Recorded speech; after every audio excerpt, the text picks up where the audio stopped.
So we'll be ending tonight at 9:30. Oh my gosh. Yeah, it's Hebrew thought, it's Hebrew. So it was pointed out to me by Tina especially that it was not legible before. Too Yeah. small. Is this better? Yeah. That's great. Much better. Okay. I didn't know that, so sorry about that.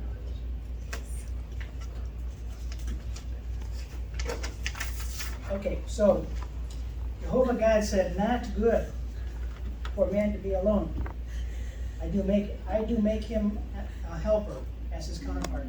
Now, notice right after he says that, what does he do? I'm going to make man a counterpart or a helper. He doesn't do it, he has a name. He does it. What's he do? He makes animals. He creates animals. So, and Jehovah God formeth from the ground every beast of the field. And by the way, that word beast in the Hebrew is nephesh. And Jehovah God formed from the ground every beast of the field and every fowl of the heavens, and bringeth it unto the man to see what he would call it. And whatever the man calls a living creature, that is its name. So he's bringing all these creatures that he had created before the Adam to see how he would name these guys. So why do you think that he did that? After just saying he was going to get somebody for him, he was going to find him a mate. Distinction. Why do you think he Did said the it? animals have mates? Were there pairs? Yes, Did he need to see that? he needed to see that they're paired, yes, or part of it, yes, for sure.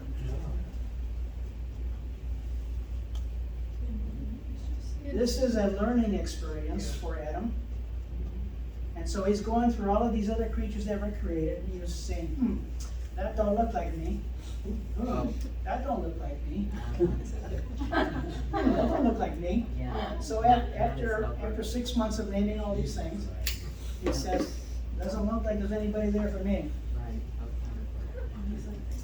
And man calleth names to all the cattle, and to the fowl of the heavens, and to every beast of the field, and to man he has not found a helper as his counterpart. Now, I want to stop there briefly and talk about the words that are used as for helper. Let me change versions here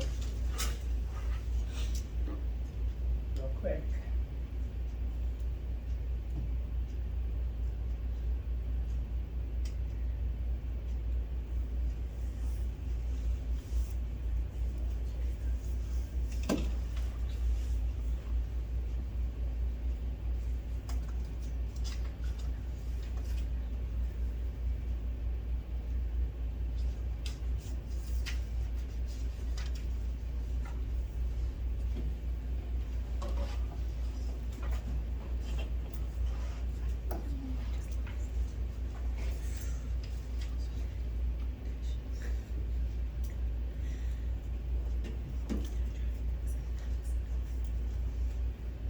Okay, so the Lord God said, "It is not good that man should be alone.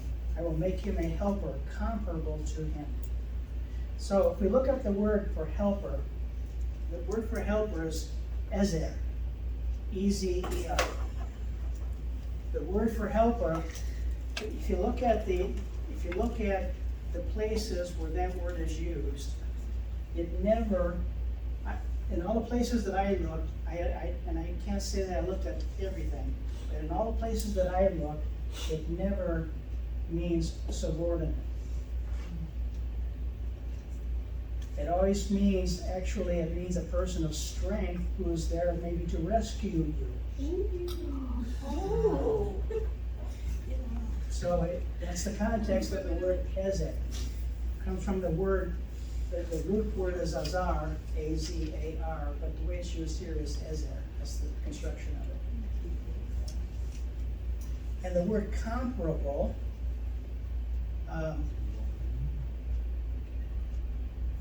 in the Hebrew, it means somebody who reflects who you are. It's basically, it literally means somebody who stands in front of you. And it's another way of saying somebody who is mirror image of you. So it's that paired individual that could be called your as if. So as Adam was looking, as the Adam was looking at all these different animals, he never found an Ezer that was comparable. So verse 21 says, and Lord God caused a deep sleep to fall on Adam, and he slept, and he took one of his ribs and closed up the flesh in that place. Then the rib which the Lord God had taken from man, he made into a woman and brought her to man.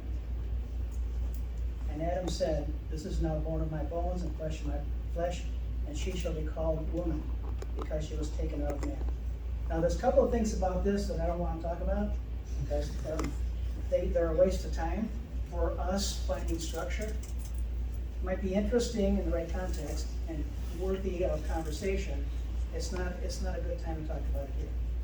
So what I do want to point out about this is that in the text, in the Hebrew text, when it talks about the man, when it talks about Adam, it's always using the definite article, the Adam. And in this case, it still is using the definite article. And that is what he is called, but now we start to see a distinction between genders. We see that the word, the Adam, is the ish, and now the female is now the isha, because she was taken out of the ish. So now we have an Ezer comparable, and she's the isha, she's the female, the woman. Okay. Now as we go into chapter 3, which we'll do here,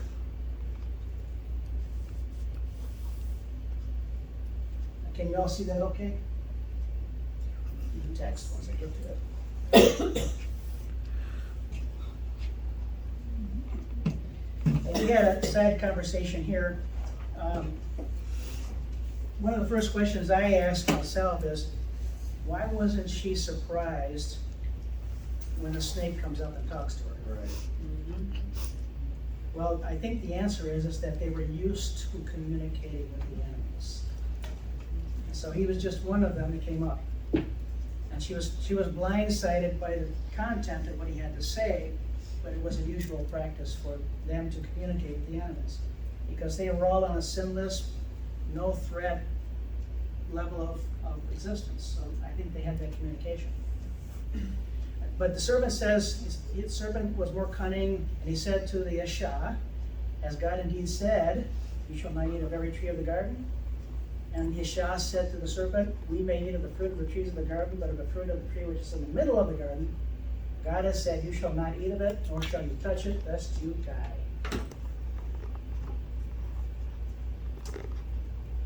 Then the serpent said to the woman, you will not surely die. Dying in the Hebrew again, dying, you will not die. This shall not happen to you. For God knows that in the day that you eat of it, your eyes will be opened, and you will be like God, knowing good and evil. The irony is that was true, partially.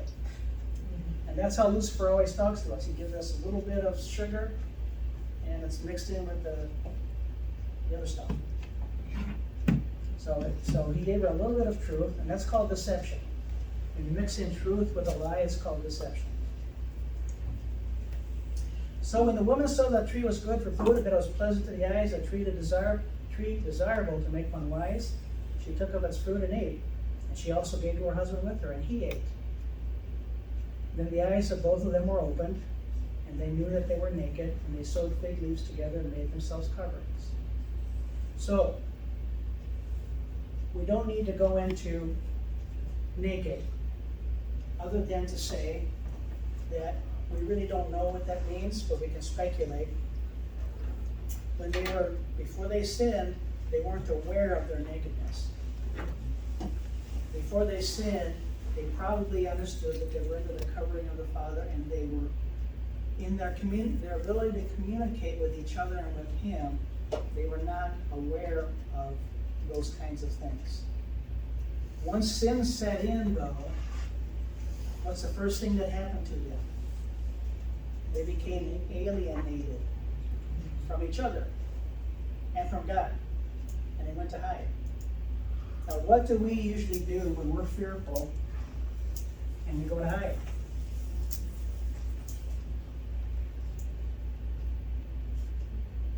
Anybody?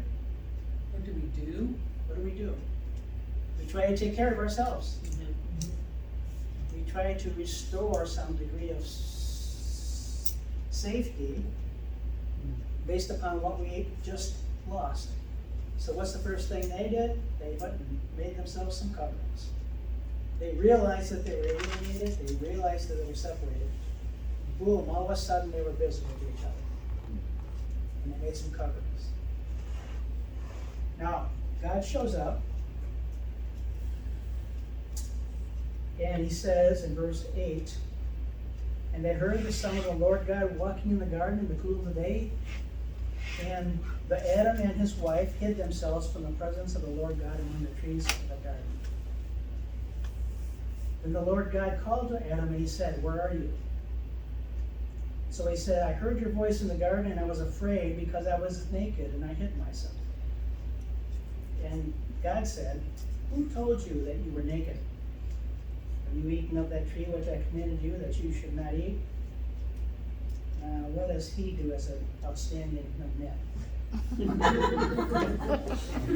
Fault. He blames her. 'The woman you gave to be with me, she gave me of the tree and I ate.' And the Lord God said to the woman, 'What is this you have done?' And what does she do? She blames the serpent. 'The serpent deceived me and I ate.' Now both of those statements are true, but you see that they're shifting blame.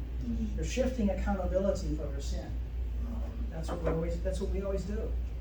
Is we always try to shift accountability and our accountability to God for our sin. That's the way of the serpent.